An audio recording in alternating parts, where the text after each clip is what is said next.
मुसलमानों सुनो, जर्जीस ये कह रहा है कि मस्जिद बनाओ मुर्शिदाबाद में, सिर्फ बाबरी हटा दो। आपको एतराज हो रहा है कि बाबरी क्यों हटाओ? अल्लाह के रसूल सल्लल्लाहु अलैहि वसल्लम तो अपना लफ्ज रसूलुल्लाह हटा रहे हैं, सिर्फ अमन बाकी रहे।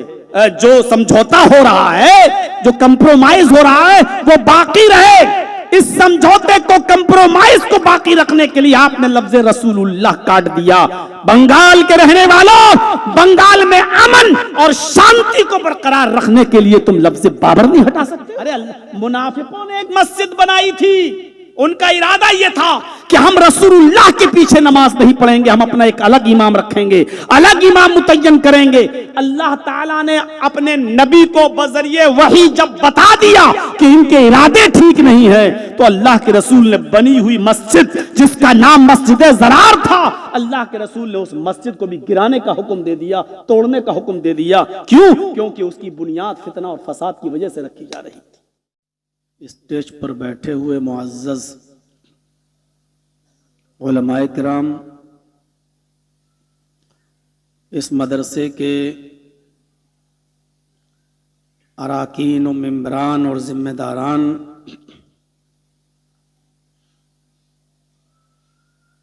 क़ुर्ब जवार से, दूर व नज़दीक से आए हुए मोहतरम सामईन हज़रात,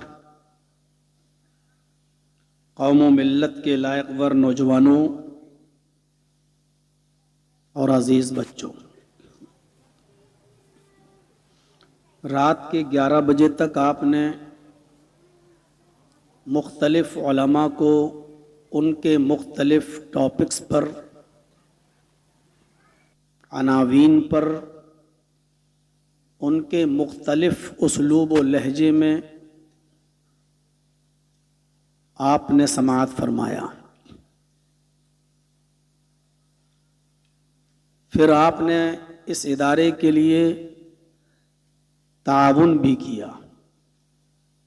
अल्लाह रब्बुल आलमीन हमें उलमा की कही हुई बातों पर अमल करने की तौफीक अता फरमाए।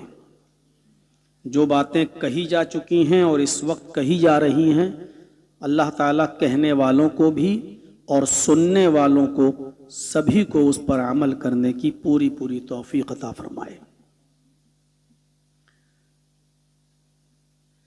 एक अहम चीज़ है जो आज मैं अपने खिताब में आपको बताना चाहता हूँ, वो है ईमान और अमल स्वालेह। जो सूरत मैंने आपके सामने खुतबे के बाद पढ़ी है, उसमें ये दो लफ्ज़ इस्तेमाल हुए हैं, इल्लल्लज़ीना आमनू व अमिलुस्सालिहात। आगे दो चीज़ें और जिक्र की गई हैं, वतवासौ बिल हक़्क़ि वतवासौ बिस्सब्र। हम और आप एक लफ्ज़ बहुत बोलते हैं, ईमान। दरअसल ये ईमान है क्या? और इस्लाम ने जो ईमान लाने के लिए हमें हुक्म दिया है, वो ईमान हमसे क्या तकाजा करता है, क्या चाहता है? किसी को भी खड़ा करके पूछो तो अभी हर आदमी कहेगा कि मेरे अंदर ईमान है। किसी से भी पूछो कि आप मोमिन हैं, वो कहेगा जी मैं मोमिन हूं। लेकिन मोमिन कहते किसे हैं? ईमान है क्या? और ईमान से पहले इंसान क्या होता है, और जब ईमान उसके अंदर दाखिल हो जाता है तो ईमान दाखिल हो जाने के बाद उसकी कैफियत क्या होती है, ये चीज हमें और आपको समझने की जरूरत है। जैसे अल्लाह के नबी जनाब मोहम्मद रसूलुल्लाह सल्लल्लाहु अलैहि वसल्लम ने फरमाया, जिसके अंदर अमानतदारी नहीं है उसके अंदर ईमान नहीं है। फिर उसकी नमाज और उसके रोजे और उसकी इबादत की कोई अहमियत नहीं है। तो अमानतदारी होनी चाहिए। हर मुसलमान गौर करे कि वो कितना अमानतदार है। और फिर बहस लंबी हो जाएगी कि अमानत किसको कहते हैं और अमानतदारी क्या चीज है और अमानतदारी कहां कहां और किस किस चीज में किस किस चीज को शामिल है। मैं अभी उस तफसील में नहीं जाना चाहता। मैं ये बताना चाहता हूं कि ईमान से एक हदीस अल्लाह के नबी सल्लल्लाहु अलैहि वसल्लम ने फरमाया कि जब बंदा चोरी करता है उस वक्त वो मोमिन नहीं रहता। एक जानी जब जिना करता है तो उस वक्त वो मोमिन नहीं रहता। एक शराबी जब शराब पीता है तो वो मोमिन नहीं होता। यानी ईमान उसके अंदर से निकाल लिया जाता है। मैं ये नहीं कह रहा हूं कि वो काफिर हो जाता है। ये गुनाह करते वक्त जो कोई शख्स ये गुनाह करता है उस वक्त ईमान उसके अंदर से निकाल लिया जाता है। इस हाल में अगर वो मरता है तो वो गैर मोमिन होकर मरेगा। मसलन चोरी करते हुए कोई मर गया तो वो हालत ईमान पर नहीं मरेगा। जिना करते वक्त अगर कोई मर गया तो हालत ईमान पर नहीं मरेगा। शराब पीते वक्त और जब तक उसके अंदर शराब का नशा रहा अगर इस कंडीशन में वो मर गया तो वो हालत ईमान पर नहीं मरेगा। ईमान उसके अंदर से निकाल लिया गया है। और जब आदमी इन चीजों से फिर पाको साफ हो जाता है, छोड़ देता है, तो फिर ईमान उसके अंदर दोबारा दाखिल कर दिया जाता है। ये ईमान की एक कैफियत है। हम गौर करें, सोचें कि हम मोमिन हैं या नहीं और हैं तो कितने परसेंट। और अभी जो बातें आगे आ रही हैं उन बातों पर मैं चलूंगा, उससे आपको अंदाजा होगा कि ईमान हमसे किन चीजों का मुतालबा कर रहा है, किन चीजों का। पहली चीज मैं आपको दिखाता हूं, जंग बद्र होती है। नबी अकरम सल्लल्लाहु अलैहि वसल्लम ने हुक्म दिया, सहाबा मैदान जंग के लिए निकल गए। तादाद कितनी थी? 313। सहाबा की तादाद कितनी? 313। और काफिरों की तादाद कितनी थी? 1000 से ज्यादा। जवान हट्टे खट्टे हथियारों से लैस, सामान्य जिहाद से पूरी तरह फुल तैयार, 1000 की तादाद। और मुसलमान कितने? सहाबा कितने? 313। हालत क्या थी? किसी के पास तीर था तो छोड़ने के लिए कमान नहीं थी, किसी के पास तलवार थी तो ढाल नहीं थी बचाव के लिए। गौर कर रहे हैं? किसी के पास घोड़ा था तो उस पर चढ़ने के लिए जीन नहीं थी उसके पास, फिर भी मैदान जंग में चले गए। ईमान इस चीज का नाम है जो तादाद नहीं देखता, जो ये नहीं देखता कि हम तादाद में कम है वो ज्यादा हैं, वो हथियारों से लैस हैं, हमारे पास हथियार पूरे नहीं हैं। हम मैदान जंग में जाएंगे तो मारे जाएंगे, कत्ल कर दिए जाएंगे। ये ईमानी कैफियत किसके अंदर पैदा हुई है? हमारे और आपके अंदर ये कैफियत पैदा हुई है, होती है। जरा सोचिएगा, हर मुसलमान गौर करे। आज ईमान और ईमान की कैफियत और ईमान के तकाजों पर मैं आपसे कुछ गुफ्तगू करना चाहता हूं। हर मुसलमान गौर करे कि वो मोमिन कहलाने का लायक है या नहीं। हम तो सिर्फ एक एहसास दिलाने के लिए आए हैं, एक सोच बिठाने के लिए आए हैं, आपके अंदर भी अपने अंदर भी। मेरे भाइयों, 313 मुसलमान और कूद पड़े। ये नहीं कहा आए अल्लाह के नबी ये लोग हथियारों से लैस हैं, हमारे पास हथियार नहीं, हमको मैदान जंग में भेज रहे हैं तो हमको हथियार भी दीजिए। ये नहीं कहा। उधर सिर्फ जवान, इधर बूढ़े और जवान सबको जोड़ा गया तो 313। और उस कंडीशन में सिर्फ मोहम्मदुर रसूलुल्लाह सल्लल्लाहु अलैहि वसल्लम का हाल यह है कि 1000 काफिरों का लश्कर देखा और 313 सहाबा को देखा तो आप सजदे में गिर गए, सजदे में गिर गए। और सजदे में गिरकर आपने जो दुआया कलिमात अदा किए, अपनी जबान से जो दुआ मांगी, वो जो अल्लाह रब्बुल आलमीन को पुकार कर अर्ज किया, वो ये था अल्लाहुम्मा ला तुहलिक हाज़िहिल असाबा इन तहलिक हाज़िहिल असाबा लन तुअबद बअदल यौमि क़त्तु।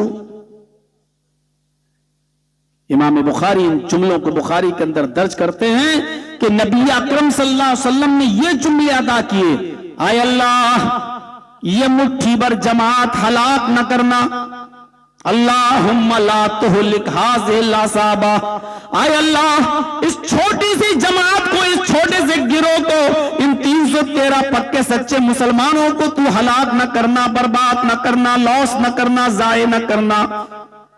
इन तहलिक हाज़िल असाबतु, अगर ये मुट्ठी भर जमात फौत हो गई, अगर ये छोटा सा मुसलमानों का गिरोह बर्बाद हो गया, अगर आज ये कत्ल कर दिया गया, अगर आज ये गिरोह मिट गया, लन तो बदबादल यौमी क़त्तु, तो इस रूए जमीन पर फिर कभी तेरी इबादत न की जाएगी, इस धरती पर फिर कभी कोई तेरा नाम लेने वाला न होगा। अगर आज ये मुट्ठी भर जमात हलाक और बर्बाद हो गई तो कभी इस रूए जमीन पर अल्लाह अल्लाह कहने वाला कोई दूसरा पैदा नहीं होगा, सब मर जाएंगे तो कोई अल्लाह तेरा नाम लेने वाला नहीं होगा। ये अल्लाह के नबी दुआ में कह रहे हैं। हजरत अबू बकर सिद्दीक पीछे से हाथ मारते हैं, इधर कंधे पर हाथ रखते हैं अल्लाह के रसूल के। अल्लाह के नबी जब सजदे से सर उठाते हैं तो क्या देखते हैं कि इतना रोए हुए अल्लाह के नबी, इतना रो रहे हैं। अबू बकर सिद्दीक कहते हैं कि मैंने अपनी पूरी लाइफ में, मैंने अपनी पूरी जिंदगी में कभी मोहम्मद रसूलुल्लाह को इतना रोते हुए नहीं देखा। ईमान किस चीज का नाम है? न हथियार देखा, न तादाद देखी, संख्या हमारी कितनी है, नबी ने हुक्म दिया घुस गए। अंजाम क्या होगा नहीं मालूम, हम मारे जाएंगे या मारेंगे कुछ नहीं पता।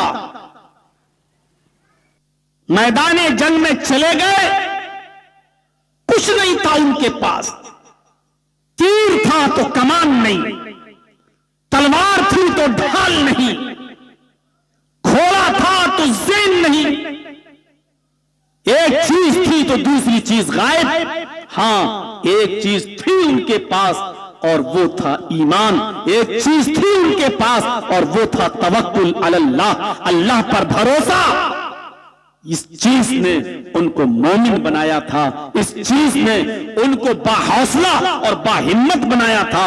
और अल्लाह ने इसी ईमान और तवक्कुल अलल्लाह की बरकत से इनको फतह नसीब फरमाई, इनको जीत नसीब फरमाई, इनको कामयाब फरमाया, इनको फलाह बहबूदगी अता फरमाई। 313 मुसलमान शानदार तरीके से जीतते हैं। सिर्फ सहाबा में 14 शहीद होते हैं बस, लेकिन काफिरों में 70 मारे जाते हैं और 70 ही कैद कर लिए जाते हैं, 70 ही गिरफ्तार कर लिए जाते हैं, 70 लोगों को अरेस्ट कर लिया जाता है। मेरे भाइयों, ये ईमान का एक जज्बा था। अभी सुनते जाइए, अभी और आगे बढ़िए। अभी हम अपने दुनियावी मामलात में देखेंगे ईमान क्या है। बहुत आसान है ये कह देना कि हम मोमिन हैं, हम मुसलमान हैं, लेकिन सोचिएगा, गौर कीजिएगा, जंगे खंदक होती है। जंगे खंदक का नाम सुना होगा आपने। बहुत आसान उर्दू और हिंदी के वर्ड इस्तेमाल कर रहा हूं ताकि मैं आपके दिमाग में अपनी बात पैवस्त कर सकूं, घुसा सकूं। जंगे खंदक वो ऐसी जंग थी जिसमें अल्लाह के रसूल भूखे और प्यासे थे, खंदक खोद रहे थे। एक गड्ढा खोदना था धोखा देने के लिए। जंग में धोखा जायज है, वैसे धोखा हराम है, याद रखिएगा। वैसे धोखा हराम है। अगर कोई मुसलमान दूध में पानी मिलाकर बेचता है तो यह धोखा है। कोई आदमी अगर मोबाइल की दुकान है और दुकान चला रहा है, और कोई आदमी, जैसे हमारा मोबाइल खराब हो गया, हम आपके पास लेकर पहुंचे, आपने कहा ठीक हो जाएगा, 1000 रुपया लगेगा, इसमें ये चीज खराब हो गई, और आपको मालूम है कि वो 100 रुपए में वो चीज पड़ जाएगी। अब जर्जी साहब ने बातचीत करते हुए 800 रुपए में मामला तय कर लिया। आपने कहा ठीक है, कल ले जाइएगा। आपने 100 रुपए की चीज डाल दी और 800 रुपए ले लिए। ये धोखा है। और धोखे के बारे में अल्लाह के नबी ने फरमाया, मन गश्शा फलैसा मिन्ना, जिसने धोखा दिया वो हम में से नहीं, यानी मुसलमानों में से नहीं, वो हमारी उम्मत में से नहीं। अब सोच लीजिए आप, धोखा देने वाला भी मोमिन नहीं। बहुत टफ मौजू नहीं है, लेकिन अगर इस पर पूरी गुफ्तगू कर दी जाए तो यह आदमी सोच कर उठेगा कि हम मुसलमान हैं भी या नहीं, या कह भी सकते हैं या नहीं अपने आप को। कौन आदमी ऐसा है यहां बैठा है जो अपने कारोबार में और बिजनेस में धोखा ना देता हो? इल्ला माशाअल्लाह। और हम लोग तो उत्तर प्रदेश में रहते हैं, कितने ऐसे मदरसे वालों को पकड़ते हैं जिनके पास सिर्फ झूठी रसीद होती है, ना कोई मदरसा होता है और ना कोई सेक्रेटरी होता है। कितने लोगों को हर साल हम पकड़ते हैं अपने यहां। धोखा हर जगह चल रहा है। मदरसों के नाम पर भी धोखा, मस्जिदों के नाम पर भी धोखा, कारोबार के नाम पर भी धोखा, बिजनेस के नाम पर भी धोखा। अब हम किसी मालिक के ड्राइवर हैं, उसकी सही से ड्यूटी नहीं कर रहे हैं तो यह भी धोखा है। हमारी सरकारी नौकरी है, आराम से बैठे हुए हैं, टीचर हैं हम सरकारी मदरसे के, बातें करने में लगे हुए हैं। ये सरकार को और गवर्नमेंट को धोखा देना हुआ, ये भी ईमान के मुनाफी है। बिजली का खंभा हमारे यहां से गया हुआ है, हमने कटिया डाल दी, चोरी कर रहे हैं साहब। गवर्नमेंट को धोखा देने में क्या लगता है? गवर्नमेंट हमें लूट रही है, हम गवर्नमेंट को लूट रहे हैं। अब चोरी करके हम गीजर चला रहे हैं, चोरी करके हम हीटर चला रहे हैं। जर्जी साहब सुबह फजर की नमाज पढ़ने के लिए उठे, गुस्ल किया, गीजर के पानी से नहा रहे हैं, गरम पानी से वुजू बना रहे हैं, और वो गरम पानी चोरी की बिजली से हो रहा है। जर्जी साहब फजर की नमाज भी पढ़ रहे हैं, तहज्जुद भी पढ़ रहे हैं। ईमानदारी के साथ बताइए, वो नमाज होगी, वो गुस्ल होगा, वो वुजू होगा, वो रोजा कबूल होगा जिस हीटर पर रखकर आपने खाना तैयार किया है और उस हीटर को बिजली की चोरी से आपने जलाया है और उस पर सहरी तैयार की है, इफ्तारी तैयार की है, और आप समझ रहे हैं कि हमने बहुत बड़ा दीन का काम कर दिया है।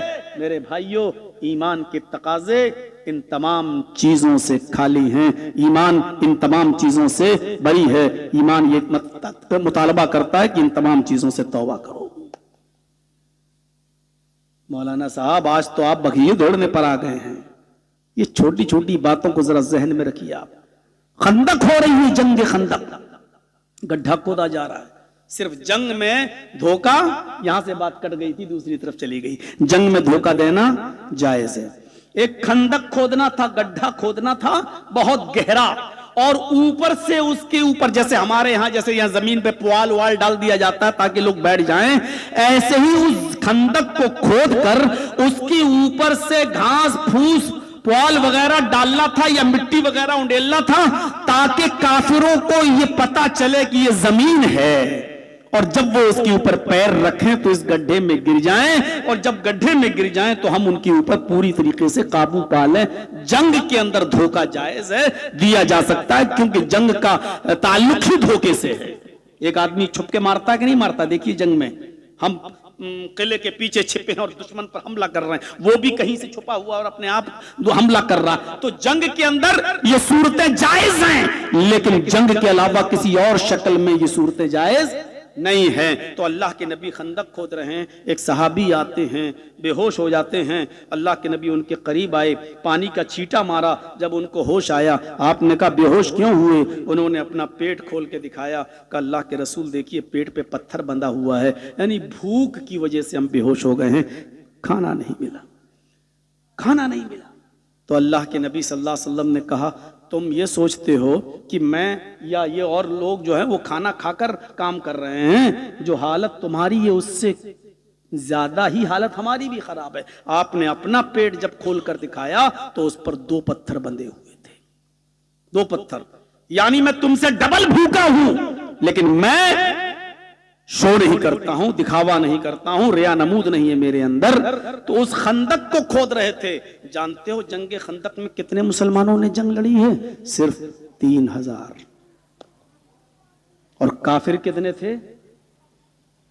काफिरों की तादाद कितनी थी? 10,000। सहाबा ने कभी सोचा ही नहीं कि हमारी तादाद कितनी है। नबी ने हुक्म दिया तो चल दिए, भूखे हैं लेकिन खंदक खोदने में लगे हैं, ड्यूटी दे दी तो दे दी। ये है ईमान। आपके अंदर और हमारे अंदर क्या ईमान होगा? जो शख्स अजान की आवाज सुनने के बाद भी चाय की होटलों में बैठ के चाय पीता हो, फिर वो अपने आप को मोमिन कहलाए। मेरे भाइयों, ये जमीन फट जाती तो उसके अंदर धंस जाता, ये बेहतर होता इससे कि हम अपने आप को मुसलमान कहला रहे हैं और मोमिन कहला रहे हैं। क्या है आज मजाक बना के रख दिया ईमान का। जो आदमी जुमे के दिन नमाज पढ़ने आ रहा है वो भी मुसलमान, और जो आदमी 5 वक्त की नमाज जमात के साथ पढ़ता है और तहज्जुद भी कभी नहीं छोड़ता है वो भी मुसलमान। हमारी नजर में दोनों मुसलमान है। वाह साहब, क्या इस्लाम का मजाक बना के रखा है हमने। जो सिर्फ हमारी मस्जिद में जुमे के जुमे आ रहा है, बस पूरे हफ्ते गायब, हम उसको भी मुसलमान समझ रहे हैं। और जो 5 वक्त का नमाजी और तहज्जुद भी पढ़ रहा है, हम उसको भी मुसलमान समझ रहे हैं। इससे ज्यादा इस्लाम का मजाक और क्या होगा, ईमान का मजाक और क्या होगा। हम कहां हैं, किस हैसियत में हैं?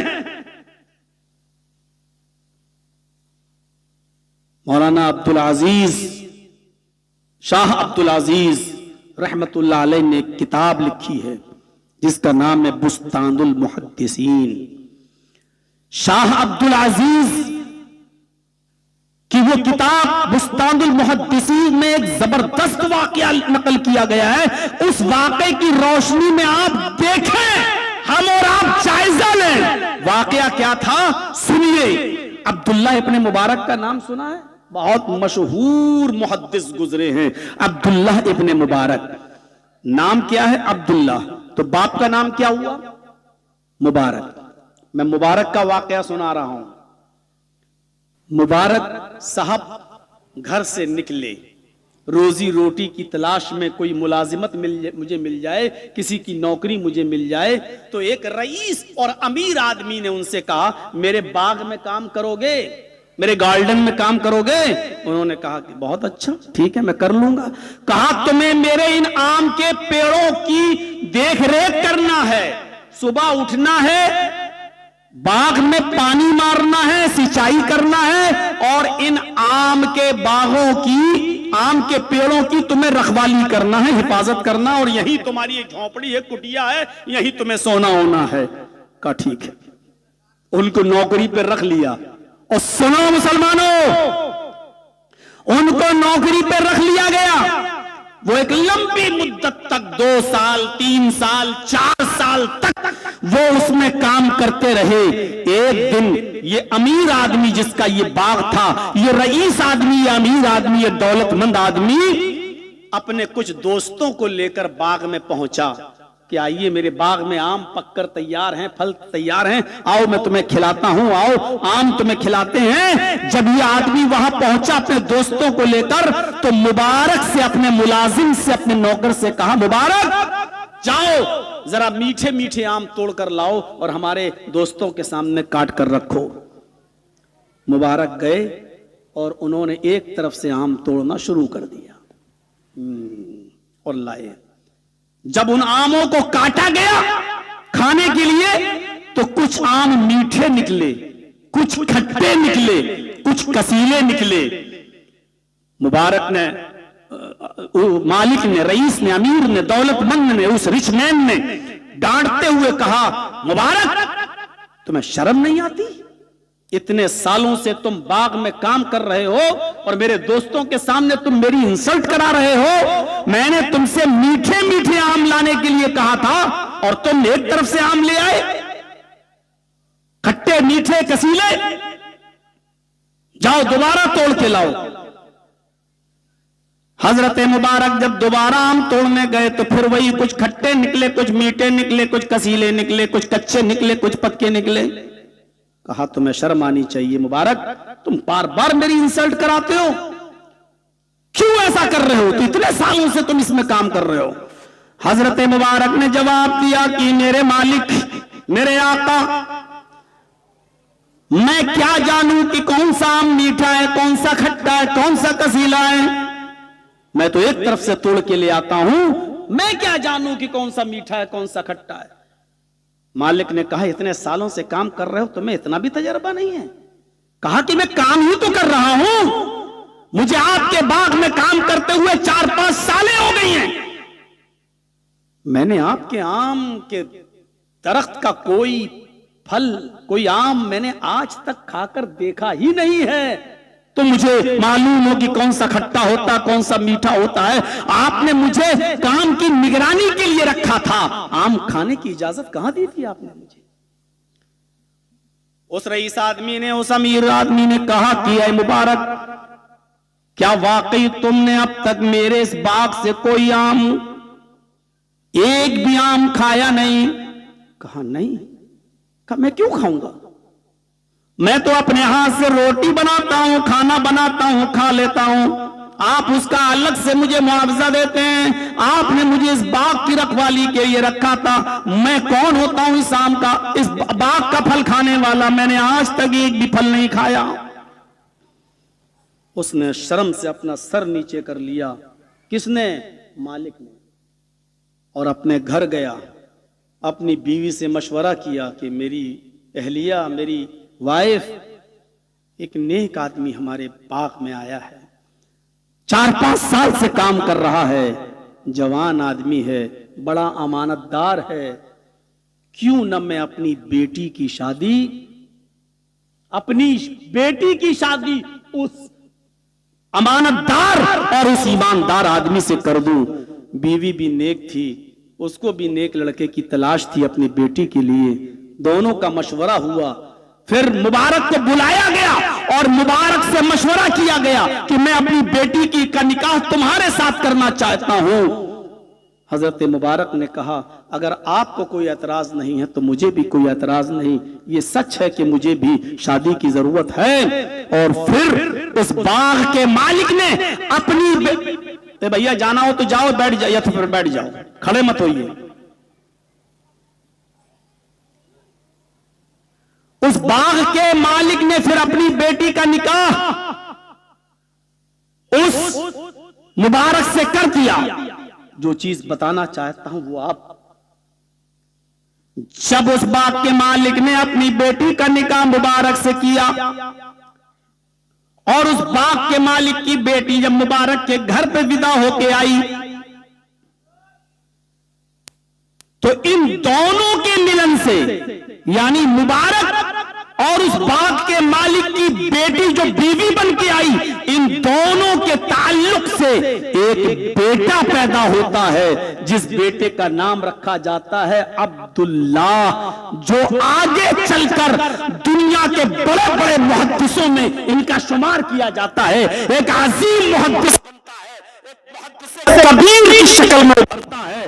दुनिया के बड़े बड़े मुहद्दिसीन में इनका शुमार होता है। ये हैं अब्दुल्ला इब्न मुबारक। जब हम हलाल लुक़मे खाते थे और हराम माल से बचते थे तो हमारे यहाँ मुहद्दिस पैदा हुआ करते थे। जब से हमने माले हराम खाना शुरू किया, हराम लुक़मे खाना शुरू किया, हलाल और हराम के दरमियान कोई तमीज बाकी न रही, तो टिकटॉक पर और इंस्टाग्राम पे डांस करने वाली लड़कियां आज हमारे घरों में पैदा हो रही हैं। रात रात भर व्हाट्सएप और फेसबुक पे चैटिंग करने वाली बेगैरत और बेहया लड़कियां और लड़के आज हमारे घरों में पैदा हो रहे हैं, क्योंकि आज हमने माले हराम को अपनाया है और हलाल रिस्क से इज्तिनाब किया है। हलाल रोजी के दरवाजे हमने बंद कर दिए हैं। इसलिए आज ये दिन हमें देखना पड़ रहे हैं। मुझे मालूम है कि मेरी बातें कड़वी भी लगेंगी, बुरी भी लगेंगी, नापसंद भी होंगी, लेकिन मैं अपनी आदत से मजबूर हूं। मैं समझौता नहीं कर सकता। मेरे प्यारे साथियों, अब्दुल्ला इब्न मुबारक का वाकया आपके सामने रख दिया मैंने। इस शख्स ने एक आम का फल भी नहीं खाया। इतनी लंबी मुद्दत के बाद कहां है हम अमानतदारी? हमारे पास कहां चली गई आज? अगर हमको हमारा मालिक ड्राइवर बना दे तो हम पेट्रोल और डीजल तक की चोरी कर लेते हैं, उल्टा सीधा हिसाब दे देते हैं और बने फिर रहे हैं साहब मोहम्मद असलम, मोहम्मद अकरम, मोहम्मद फला। नाम देखो माशाअल्लाह। हजरत उमर रात को जा रहे हैं अंदर, गश्त कर रहे हैं। रात की तारीकी में अंधेरे में एक घर से आवाज आ रही है, बेटी उठो, काफी रात हो गई है, दूध में पानी मिला दो। ये वाकया सुना होगा तुम्हारा, 50 मर्तबा का सुना हुआ होगा वाकया। वही बातें आपके सामने आएंगी। कुरान कोई नया नहीं है। वही 1400 साल पहले जो आपको सुनाया जाता था वो आज भी सुनाया जाएगा। आपका इमाम जो नमाज में कुल हुवल्लाहु अहद और इन्ना अतैना पढ़ता है, जो 1400 साल पहले पढ़ा जाता था वो आज भी पढ़ा जाएगा। आप अपने इमाम से ये नहीं कह सकते इमाम साहब कोई नई सूरतें पढ़ो, ये तो हर मौलवी यही पढ़ता है। जब आप उसको ये नहीं कह सकते हो तो मौलवी लोग नई नई बातें आपको कहां से बताएंगे? वही कुरान पेश किया जाएगा, वही हदीस आपको सुनाई जाएगी। ये अलग बात है कि कहने वालों का अंदाज अपना अलग अलग होगा। मेरे भाइयों, मां कह रही है बेटी उठो, दूध में पानी मिला दो, और बेटी कह रही है कि मां नहीं, दूध में अगर पानी मिलाऊंगी और उमर को पता चल गया तो सख्त सजा दी जाएगी। मां ने कहा बेटी इतनी रात में उमर को क्या मालूम कि दूध में पानी मिलाया गया, उठो, मुझे तेरे हाथ पीले करना है, तेरी शादी कराना है, तेरा निकाह कराना है। बेटी इतनी ईमानदार बनोगी तो जिंदगी भर घर में बैठी रहोगी, तुम्हारी शादी तक नहीं होगी, उठो दूध में पानी मिला दो। बेटी ने कहा अम्मी इतनी रात में उमर नहीं देख रहा है तो क्या हुआ, उमर का रब तो देख रहा है। यही असल ईमान है, यही असल ईमान है। मां उमर नहीं देख रहा है तो क्या हुआ, उमर का रब तो देख रहा है। और ये सारी बातें उमर बाहर से सुन रहे हैं, आंखों में आंसू आ गए। इस लड़की की शादी नहीं हो रही है, इतना गरीब घराना, दूध में पानी मिलाने की नौबत। अपने खादिम से कहा मकान नंबर नोट करो और आगे बढ़ो। सुबह उसी खादिम को भेजा और कहा जाओ मां बेटी दोनों को बुला के लाओ। अब उमर ने क्या इनाम दिया, अमानतदारी का इनाम देखो क्या मिलता, अमानतदारी का इनाम देखो क्या मिलता है। हजरत उमर ने मां बेटी दोनों को बुलाया, दोनों आए। मां से पूछा ए मां दूध में कल कितना पानी मिलाया था? वो डर गई, कहा अमीरुल मोमिनीन एक बूंद भी नहीं। कहा तुम तो दूध में पानी मिलाने के लिए कह रही थी। मां कहती हाँ, उस जमाने में भी ईमान इतना बुढ़िया झूठ नहीं बोल रही है कि हाँ मैंने कहा था लेकिन मेरी बेटी ने मिलाने नहीं दिया। हाँ अमीरुल मोमिनीन मैंने कहा था पानी मिलाने के लिए, मैं झूठ नहीं बोल रही हूं, लेकिन मेरी बेटी ने पानी मिलाया नहीं। हजरत उमर हंसते हुए कहते हैं मां मैं जानता हूं कि तेरी बेटी ने पानी नहीं मिलाया, और मैं यह भी जानता हूं कि तेरी बेटी ने पानी क्यों नहीं मिलाया। सिर्फ इतना बता तेरी बेटी का कहीं रिश्ता लगा? नहीं, अमीरुल मोमिनीन, मुझ जैसे गरीब घराने में कौन अपने बेटे का हाथ मेरी बेटी को देगा? हजरत उमर ने कहा कि मेरा एक बेटा है, मैं अपने बेटे का निकाह तुम्हारी बेटी से करना चाहता हूं। मैं अपने बेटे का निकाह तुम्हारी बेटी से, तुम तैयार हो? कहा अमीरुल मोमिनीन मजाक क्यों कर रहे हैं? मजाक ही तो था, ये मजाक ही तो लग रहा था। अमीरुल मोमिनीन ने कहा मेरा बेटा तेरी बेटी, तू तैयार है? कहा अमीरुल मोमिनीन मजाक क्यों कर रहे हो? हजरत उमर ने कहा मजाक नहीं कर रहा हूं, सच में तेरी बेटी मुझे पसंद है, और इसलिए नहीं कि वो खूबसूरत है, इसलिए नहीं कि वो हसीनो जमील है, इसलिए तेरी बेटी मुझे पसंद है क्योंकि तेरी बेटी उमर से नहीं उमर के रब से डरती है। तेरी बेटी उमर से नहीं उमर के रब से डरती है, इसलिए मुझे तेरी बेटी पसंद है। कौन उमर? जानतू? 22 लाख मुरब्बा मील पर हुकूमत करने वाली शख्सियत। 22 लाख मुरब्बा मील, पूरा हिंदुस्तान मिला लो तो इतना बड़ा नहीं होगा। 22 लाख मुरब्बा मील, उसी में अरब भी है, उसी में ईरान भी है, उसी में इराक भी है, उसी में शाम भी है, उसी में मिस्र भी है, उसी में उर्दून भी है, उसी में अलजायर भी है, उसी में अज़रबैजान भी है। ये सारे अलग अलग मुल्क हैं।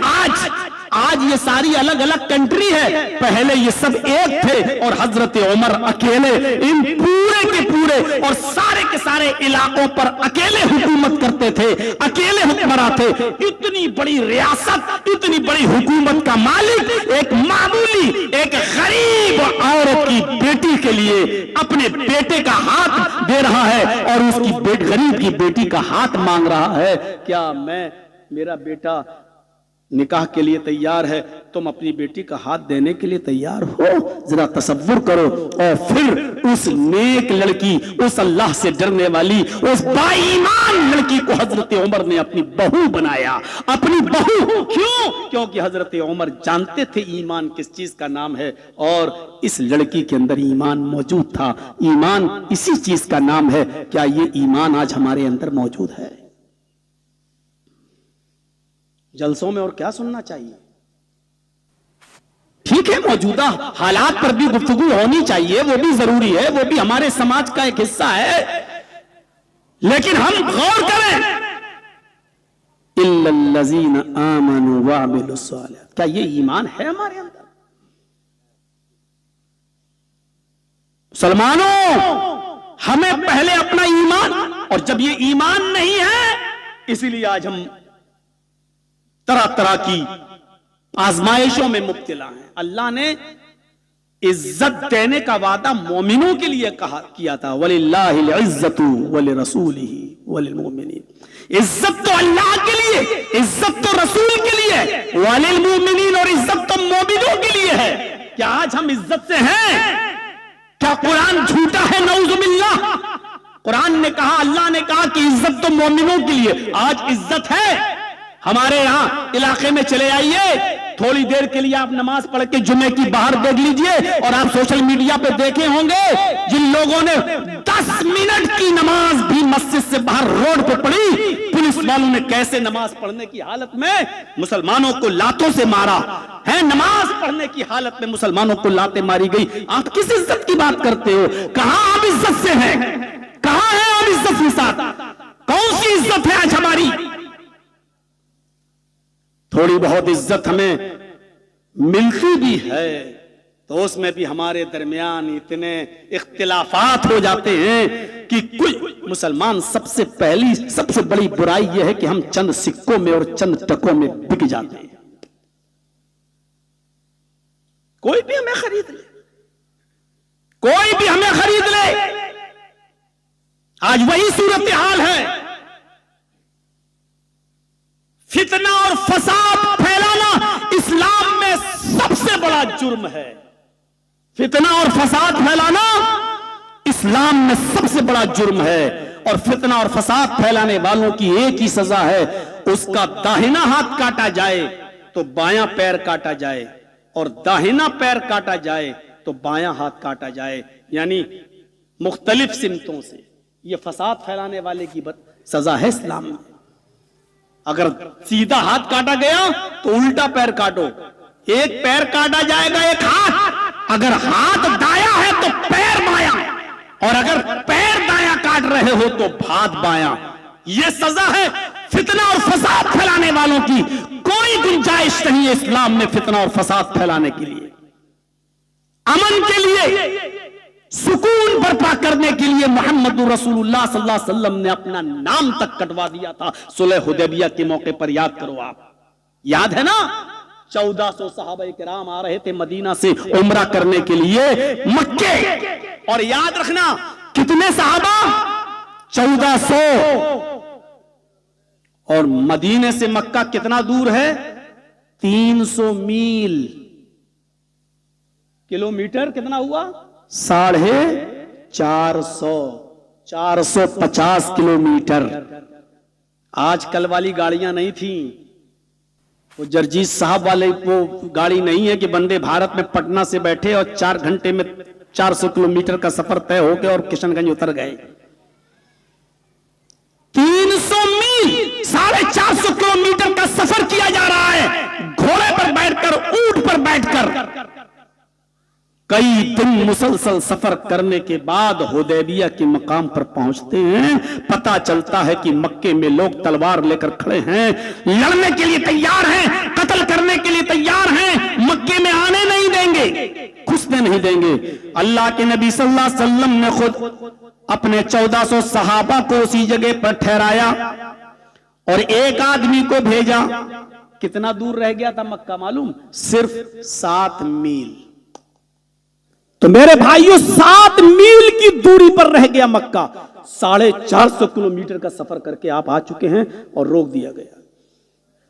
वहां से कुछ लोग आते हैं, पहले बातचीत होगी और उसके बाद में आपको उम्रे की इजाजत मिलेगी। जानते हो बातचीत क्या होती है? हाय हाय, सुनिए।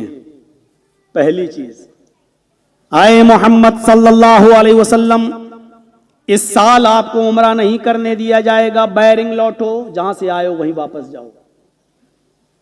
मैं जितनी चीजें बता रहा हूं किसी को भी खड़ा करके पूछ सकता हूं। पहली चीज,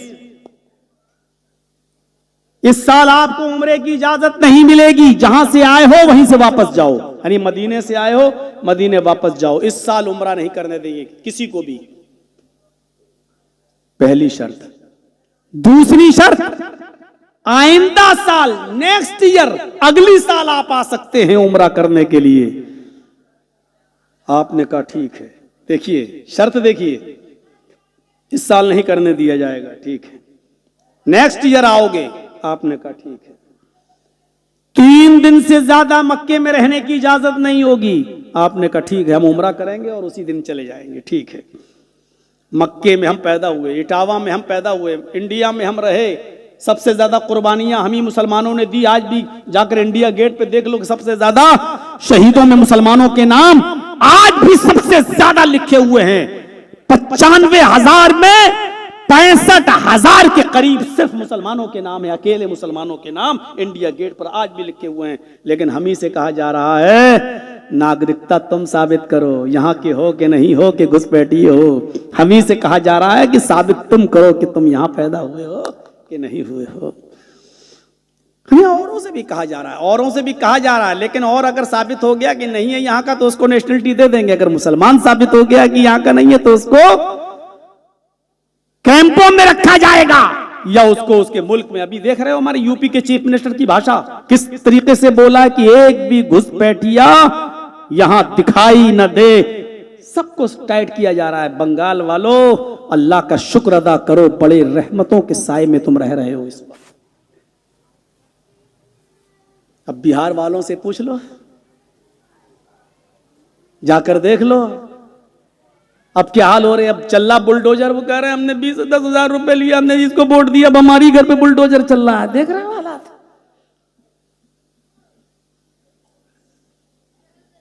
हमारी ये होना चाहिए। हम भी तो कब तक दरियां बिछाएंगे, झाड़ू लगाएंगे, ये करें, यही सब बातें कही। और आज देख रहे हैं आज उनके हालात किस स्टेज पर पहुंच चुके हैं। आइए हमारे यहां चले आइए। मौलाना जर्जीस जिस मस्जिद में नमाज पढ़ाता है, जिस मस्जिद का सेक्रेटरी है, उस मस्जिद के अंदर भी मौलाना जर्जीस को इशा के बाद तकरीर करने की इजाजत नहीं। रोड तो बहुत दूर की बात, फील्ड तो बहुत दूर की बात, ऐसा मैदान जिसमें आप कर रहे हैं बहुत दूर की बात। ये हमारे यहां गए थे आपके खोपा काठी के लोग, हमारी शाही मस्जिद पूछो इनसे कितनी बड़ी है, पूछिए हमारी पूरे हिंदुस्तान में अहले हदीसों के पास इतनी बड़ी मस्जिद नहीं होगी जितनी बड़ी मस्जिद हमारी इटावा में शाही जामा मस्जिद है। उस मस्जिद के अंदर भी अगर मुझे बोलना है और माइक लगाना है तो आपको परमिशन लेना पड़ेगी, और माइक सिर्फ मस्जिद तक रहेगा।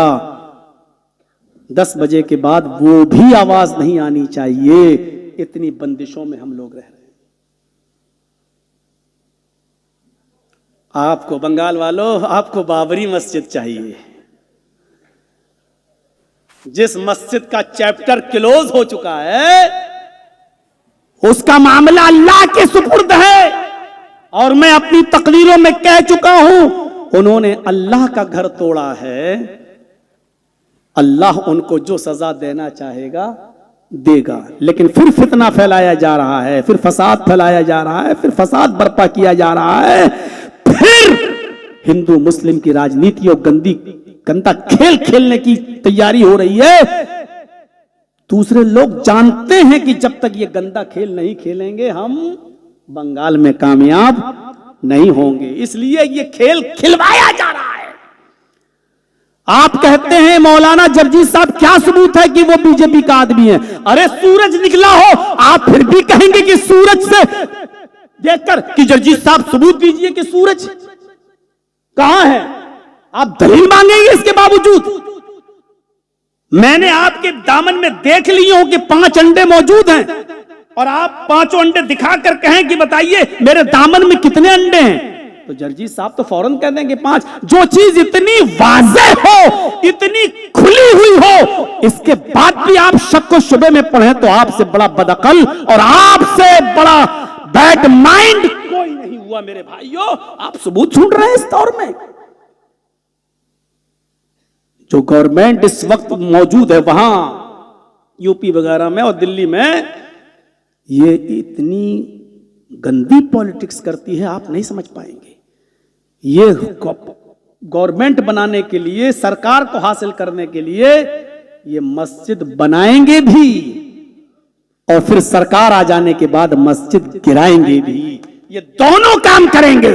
अगर मस्जिद बनाकर सरकार बन रही है तो मस्जिद बनवाएंगे भी, और मस्जिद गिराकर सरकार बन रही होगी तो मस्जिद गिराएंगे भी। इनकी गंदी पॉलिटिक्स को समझने की कोशिश करो, इनको रामचंद्र जी भी कभी क्षमा नहीं करेंगे। जितना रामचंद्र जी को रुस्वा और बदनाम इन लोगों ने किया है, वो भी इनको कभी क्षमा नहीं करेंगे। किस तरीके से नाम लिया गया। पहली शर्त, जाइए, नहीं करने दिया जाएगा उम्रा। दूसरी शर्त, अगले साल आइएगा। तीसरी शर्त, 3 दिन से ज्यादा मक्के में रहने की इजाजत नहीं होगी। चौथी शर्त, कोई हथियार लेकर नहीं आने देंगे, सिर्फ तलवार लेकर आ सकते हो बस, वो भी मियान में होनी चाहिए, मियान के अंदर, दस्ते के अंदर होनी चाहिए। हम आपको खुली हुई तलवार लेकर नहीं घूमने देंगे। आपने कहा मुझे तुम्हारी ये शर्त भी मंजूर है। एक और शर्त, मेरा आदमी मक्के से भागकर मदीने आएगा तो आपको वापस करना होगा। आपने कहा ठीक है, लेकिन आपका आदमी अगर मदीने से भागकर मेरे पास आएगा मक्के और आप वापस मांगेंगे तो हम वापस नहीं करेंगे। मेरा आदमी जाएगा तो आपको वापस करना होगा, और आपका आदमी अगर मेरे पास आएगा तो हम वापस नहीं करेंगे। आपने कहा मुझे ये भी मंजूर है। शर्तें मंजूर होने लगी, दस्तखत हो गए, लिख दिया गया मुहम्मदुर रसूलुल्लाह को तुम्हारी ये सारी शर्तें मंजूर हैं। अब एक और एतराज हो गया, एकदम ऑब्जेक्शन, ये रसूलुल्लाह काटो। मुसलमानों सुनो, जर्जीस ये कह रहा है कि मस्जिद बनाओ मुर्शिदाबाद में, सिर्फ बाबरी हटा दो। आपको एतराज हो रहा है कि बाबरी क्यों हटाओ? अल्लाह के रसूल सल्लल्लाहु अलैहि वसल्लम तो अपना लफ्ज रसूलुल्लाह हटा रहे हैं। सुहैल ने कहा रसूलुल्लाह काटो, हम आपको रसूल मानते ही नहीं है। क्या आप अल्लाह के रसूल नहीं थे? थे ना, लेकिन इसके बावजूद काफिर कह रहे हैं हम रसूल मानते ही नहीं है, आप काटिए। तो आपने हजरत अली से कहा काट दो। हजरत अली ने कहा अल्लाह के रसूल हम नहीं काट सकते, क्योंकि आप तो अल्लाह के रसूल हैं। जब अल्लाह ने आपको नबी बनाकर भेजा तो मेरे हाथों में इतनी ताकत नहीं कि मैं रसूलुल्लाह काट सकूं। अल्लाह के नबी फरमाते हैं अच्छा आप नहीं काट सकते, मत काटो, मुझे बताओ कहां लिखा है। आपने अपने हाथ से काट दिया। सिर्फ अमन बाकी रहे, जो शर्तों पे जो समझौता हो रहा है, जो कंप्रोमाइज हो रहा है, वो बाकी रहे। इस समझौते को, कंप्रोमाइज को बाकी रखने के लिए आपने लफ्ज रसूलुल्लाह काट दिया। बंगाल के रहने वालों, बंगाल में अमन और शांति को बरकरार रखने के लिए तुम लफ्ज बाबर नहीं हटा सकते हो। अगर ये पक्का सच्चा मुसलमान होगा और ईमान का सच्चा दावेदार होगा तो ये फितना नहीं फैलाएगा और फसाद नहीं फैलाएगा। अरे उस मस्जिद का नाम रख दो जो तुम बना रहे हो, मस्जिद मोहम्मद। मोहम्मद सल्लल्लाहु अलैहि वसल्लम से बड़ी कोई शख्सियत है? नाम रख दो मस्जिद मोहम्मद, मस्जिद मोहम्मदी।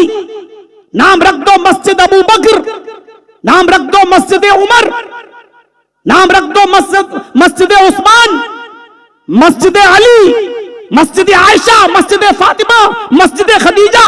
सहाबा और सहाबियात के नामों से हदीसें भरी पड़ी हैं। अरे किसी एक के नाम पर रख दो, इनसे बड़ी शख्सियत भी कोई हो सकती है क्या?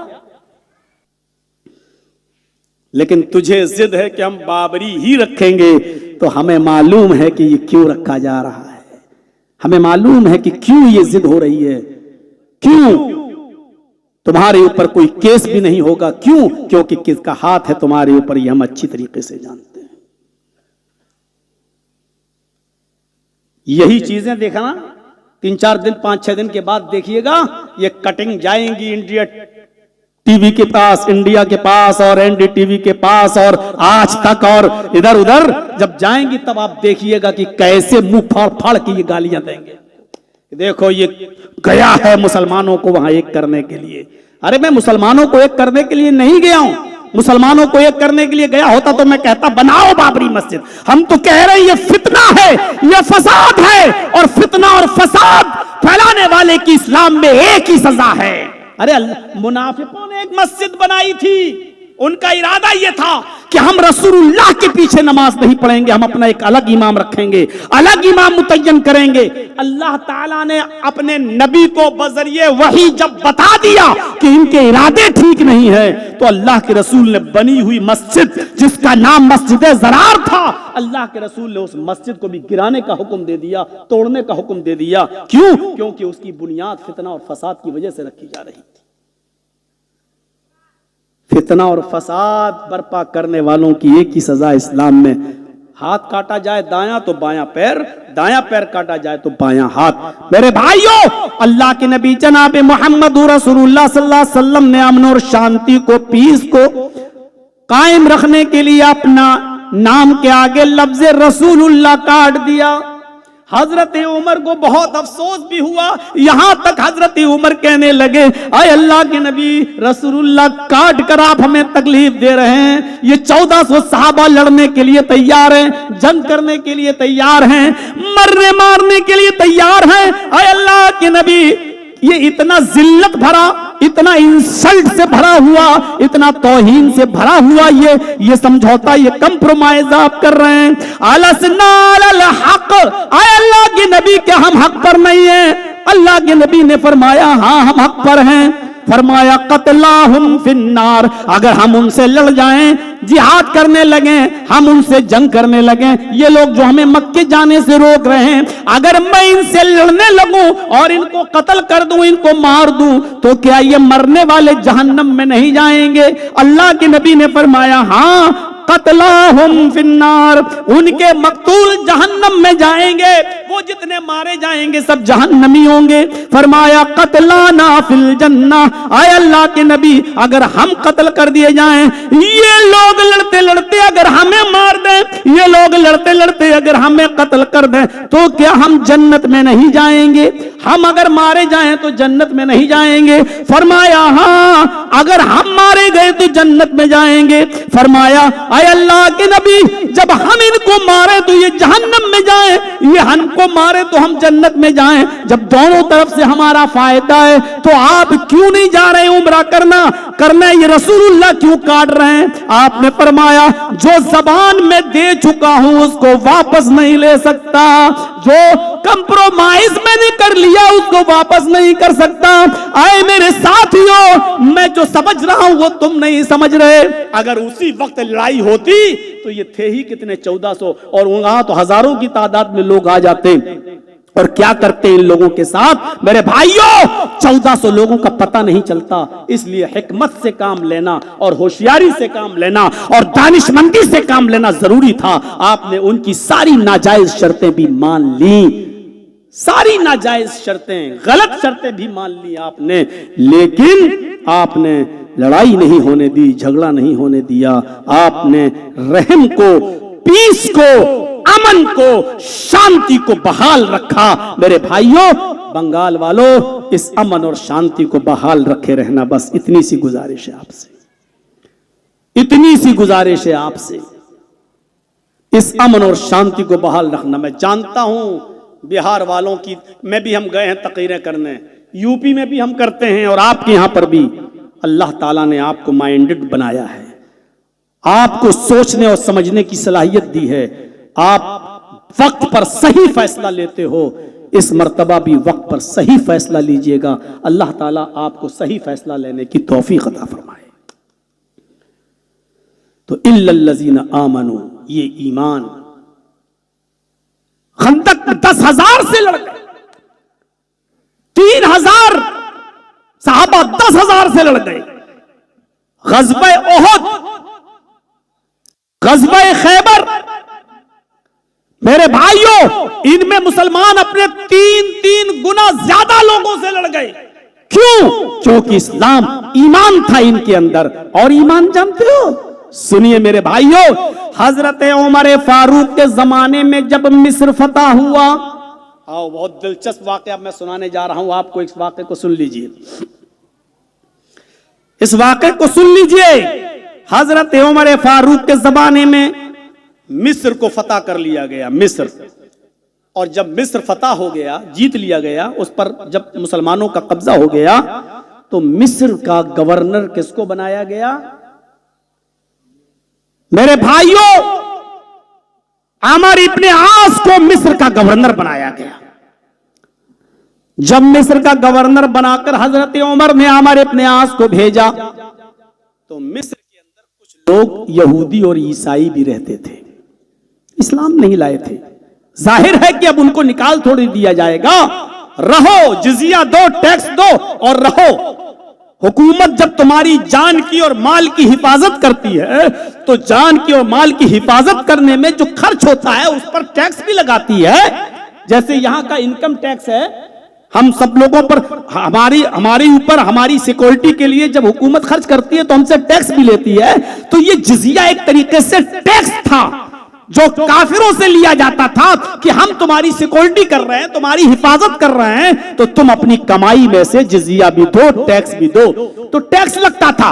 अमर इब्ने आस को जब वहां का गवर्नर बनाया गया मुल्क मिस्र का, तो मिस्र के यहूदी और मिस्र के ईसाइयों में एक बुरी रस्म थी। और वो बुरी रस्म क्या थी, वो प्रथा क्या थी?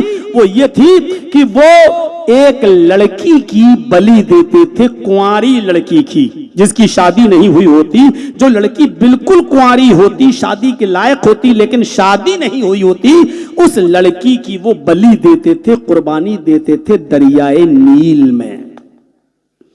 और उनकी आस्था ये थी, उनका बिलीव ये था, उनका अकीदा ये था कि एक लड़की की बलि कुर्बानी देने के बाद ही हमारे खेतों में अनाज और गल्ला पैदा होता है। जब तक ये दरियाए नील बलि नहीं लेती लड़की की, तब तक हमारे खेतों में पानी नहीं आता। ये उनका की आस्था, उनका बिलीव, उनका अकीदा ये था।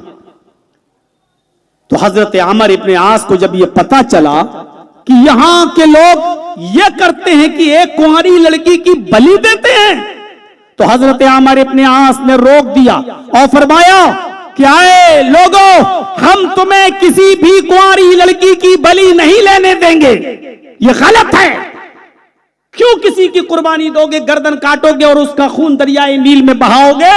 ये सही नहीं है, ये गलत है। हम तुम्हें कुर्बानी नहीं देने देंगे, बलि नहीं चढ़ाने देंगे। वहां के यहूदी और ईसाई मान गए, वहां के यहूदी और ईसाई मान गए। कहने लगे गवर्नर का ऑर्डर आ गया तो चलो मान जाओ, मान गए। लेकिन इत्तेफाक देखिए क्या हुआ, जैसे ही गवर्नर के ऑर्डर को लोगों ने माना, उसी साल पानी ही नहीं आया, अनाज पैदा नहीं हुआ, गल्ला पैदा नहीं हुआ। अब लोग क्या सोचेंगे? आप खुद सोचिए, शादी के बाद 2, 4, 5, 6 साल किसी को बेटा बेटी ना हो और फिर कोई कह दे कि फला जगह चले जाओ, फुलवारी शरीफ कचौचा चले जाओ, अजमेर चले जाओ, बाबा से मांगो तो हो जाएगा। और एक मर्तबा वहां गए, घर पे आए तो देखा माशाअल्लाह हमल ठहर गया, गर्भ ठहर गया, प्रेग्नेंट हो गई बीवी, तो आदमी क्या कहेगा? यार सही बात है, यार बाबा में बड़ी शक्ति है, ताकत है।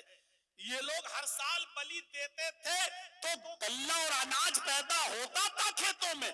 इस साल जब अमर इब्ने आस ने मना कर दिया कि कोई बलि नहीं देगा, तो जब ये लोग रुक गए तो उस साल अनाज भी पैदा नहीं हुआ, गल्ला भी पैदा नहीं हुआ। तो ये क्या कहने लगे? मेरी देवी, मेरे देवता नाराज हो गए, अब गल नहीं गए। अब इन्होंने कहा, अरे अमर इब्ने आस, हम टैक्स नहीं देंगे, हमारे घर में गल्ला ही पैदा नहीं हुआ, अनाज पैदा नहीं हुआ, आपने बलि देने से हमें रोक दिया, तो हम टैक्स क्यों देंगे? नहीं देंगे। आप हमें निकालेंगे तो निकाल दीजिए, हम मिस्र छोड़ के चले जाएंगे, हमारे खाने के लाले पड़े हुए हैं, भूखमरी की नौबत आ गई है, आपने हमें कुर्बानी देने से, बलि देने से रोक दिया। हजरत अमर इब्ने आस के सामने बड़ी दुविधा आ गई। अगर इनको बलि की इजाजत दे दे तो एक मासूम और बेगुनाह, एक बेकसूर लड़की की जान जाएगी, एक लड़की को कत्ल करना पड़ेगा। और अगर इजाजत न दें तो इनका अकीदा यह है कि दरिया पानी, जब हमारे खेतों में पानी नहीं आएगा, एक लेटर लिखते हैं हजरत उमर फारूक के नाम, और लेटर में ये लिखा जाता है कि यहाँ ऐसे ऐसे हालात पैदा हो गए, अमीरुल मोमिनीन आप ही बताइए क्या करें। यहाँ के लोगों ने, मिस्र के लोगों ने जिजिया देने से, टैक्स देने से मना कर दिया है, क्योंकि वो कह रहे हैं कि हमारा अनाज पैदा ही नहीं हुआ, गल्ला पैदा ही नहीं हुआ, हम टैक्स नहीं देंगे। हजरत उमर फारूक ने उस लेटर को पढ़ा और पढ़ने के बाद सोचा, और सोचने के बाद फिर एक लेटर लिखा दरियाए नील के नाम, एक लेटर लिखा दरियाए नील के नाम, वही दरियाए नील जिसमें फिरौन डूबकर हलाक हुआ था, गर्क हुआ था, डूबा था, उसी दरियाए नील के नाम एक लेटर लिखा।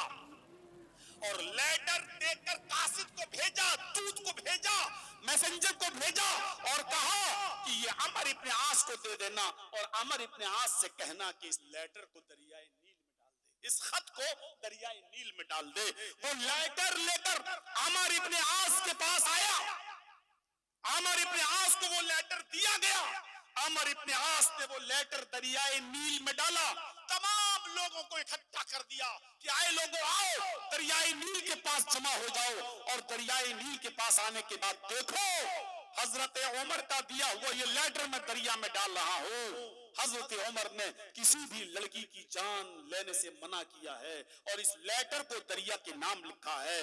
उस लेटर को दरियाए नील में डाला, लोगों को सुनाते हुए इस लेटर में लिखा हुआ था,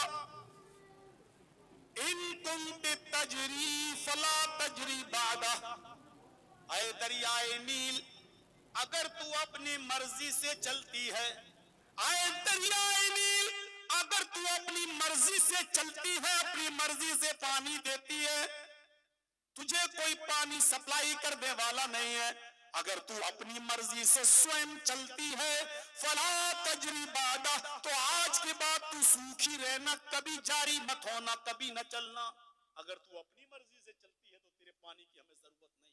किसने लिखा? हजरत उमर फारूक ने। इस वाक़े को अल्लामा इब्नुल जौज़ी ने अपनी किताब सीरत उमर के अंदर लिखा है। मेरे भाइयों, है। सीरत उमर के अंदर लिखा है कि उस दरियाए नील के नाम जो लेटर लिखा उसमें क्या था, इन कुंत तजरी फला तजरी बादा, अगर तू अपनी मर्जी से जारी होती है, अगर तू अपनी मर्जी से चलती है तो तेरे पानी की कोई जरूरत नहीं, तू हमेशा हमेशा के लिए सूख जा, तेरे पानी की कोई जरूरत नहीं। व इनकान अल्लाह,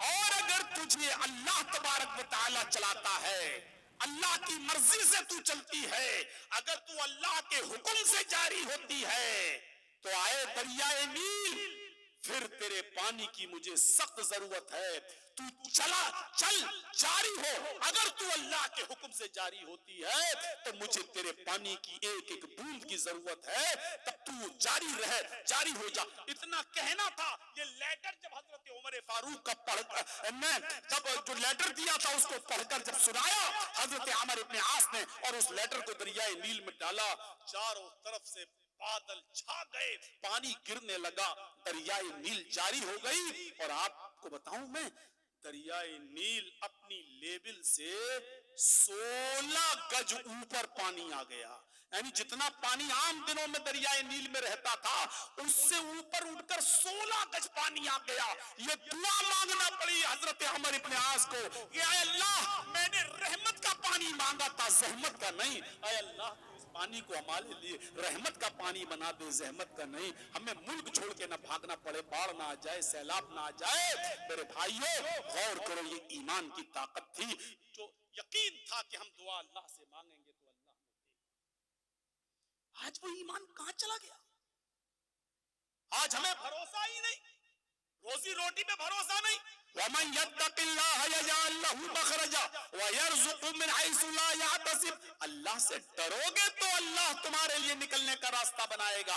व यरज़ुकहु मिन हैसु ला यहतसिब, और ऐसी जगह से रोजी देगा जहां से बंदे को गुमान भी नहीं होगा कि यहां से हमें रोजी मिल जाएगी। अल्लाह से डरोगे तब ईमान होगा हमारे अंदर, तब। हजरत मूसा और फिरौन का वो वाकया नहीं सुना आपने? 50 मरतबा आपके उलमा ने बताया होगा।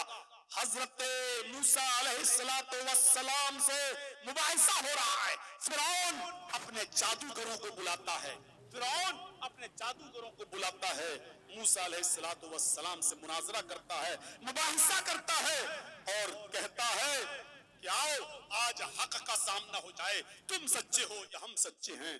मूसा अलैहिस्सलाम के पास चंद लोग, फिरौन के पास जादूगरों की पूरी फौज। और जानते हो इस मुबाहिसे में क्या होता है, इस मुकालमे में क्या होता है? फिरौन ने अपने जादूगरों से कहा अपना हुनर दिखाओ।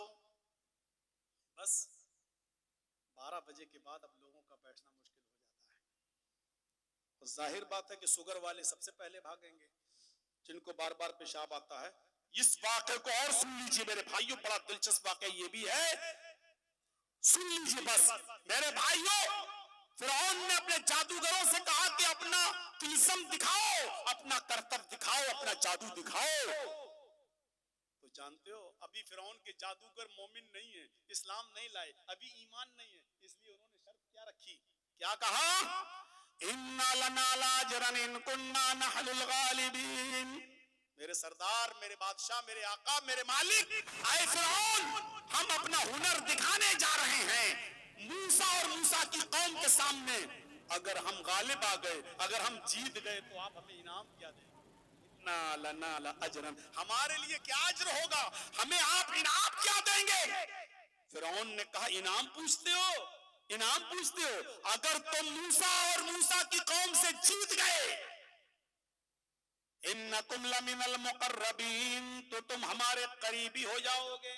मुकर्रबीन का सही तर्जमा करूं तो इसका सही ट्रांसलेट होगा तुम हमारी कैबिनेट में शामिल हो जाओगे। जो चीफ मिनिस्टर बन जाता है उसकी एक कैबिनेट होती है ना, केंद्र में, सेंट्रल में भी कैबिनेट, कैबिनेट में जितने लोग होते हैं सब करीबी लोग होते हैं। तो फिरौन ने कहा तुम हमारी कैबिनेट में शामिल हो जाओगे, यानी हम जो भी काम करेंगे तुमसे मशवरा भी करेंगे, तुमसे पूछेंगे भी, तुमसे इजाजत भी लेंगे, और तुम हमारे बिल्कुल इतने करीबी हो जाओगे कि उठोगे, चलोगे, फिरोगे मेरे साथ, तुम मेरे कैबिनेट में शामिल हो जाओगे। खुश हो गए। चलो हम फिरौन के मुकद्दम पैसा, तब तो मेरी पांचों उंगलियां घी में, जितना हम चाहेंगे कमाएंगे, बादशाह के मुकर्रब हो जाएंगे, बादशाह के करीबी हो जाएंगे। अब फिरौन के जादूगरों ने अपना त्रिशम दिखलाया, अपना जादू दिखलाया, और जादू क्या था? उनके हाथ में रस्सियां थी। फिरौन के जादूगरों ने रस्सियां फेंक दी, वो रस्सियां सांप बनकर दिखने लगी। थी नहीं, लेकिन जादू होता है। कभी कभी देखते होगे जादूगर जब आपके यहाँ आता होगा, डंडे को ऐसे करता होगा, वो भी रस्सी बन जाता है। कभी कभी मिट्टी उठाता है, हाथ में रखता है, ऐसे मारता है, लाठी घुमाता है, 1 रुपया बन जाता है। हालांकि वो रुपया होता नहीं है। अगर मिट्टी को रुपया बनाना वो जानता होता तो थोड़ी देर के बाद, खेल खत्म करने के बाद, वो लोगों से वही 2-2 रुपए की भीख मांगता है, 5-5 रुपए की भीख मांगता है। जब तू मिट्टी को रुपया बनाना जानता है तो फिर भीख क्यों मांग रहा? वो रुपया है ही नहीं। ऐसे ये रस्सियां सांप दिखाई देने लगी। हालांकि सांप थी नहीं, लेकिन नजरों में सांप आने लगी, आंखों में सांप दिखाई देने लगी। हजरत मूसा डरने भी लगे। अल्लाह ने कहा ला तखफ, अरे मूसा डरो नहीं, जो सांप समझ रहे हो सांप है नहीं। आए मूसा, तुम्हारे हाथ में जो डंडा है, तुम्हारे हाथ में जो लाठी है, उसको जमीन पर मारो।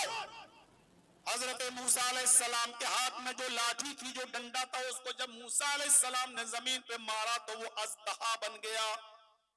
अजदहा के बारे में मैंने बहुत पूछा लोगों से, बंगाल में इसको क्या बोलते हैं, लेकिन आज तक कोई बता नहीं पाया कि अजदहा है क्या चीज। आप थोड़ा सा देख लीजिएगा, कुरान में इंग्लिश में इसकी मीनिंग, और बंगाल में देख लीजिएगा। इतना मैं बता दूं कि अजदहा सांपों को भी खा जाता है। अब आप समझ सकते हैं कि वो कौन सा जानवर होगा। कोई अजगर कहता है, कोई कुछ कहता है।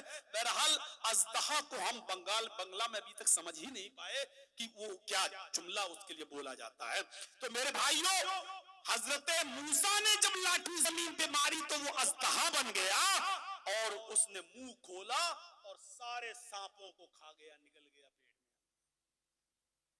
फिरौन तो दंग रह गया, है ये क्या हुआ? और फिरौन के जादूगर समझ गए, जो जादूगर थे वो समझ गए कि नहीं नहीं नहीं, नहीं। हमने जो दिखाया वो जादू था, और मूसा ने जो दिखाया वो जादू नहीं, बल्कि वो अल्लाह की निशानी है, वो आयतुल्लाह है, बैयनात है, अल्लाह की निशानी है।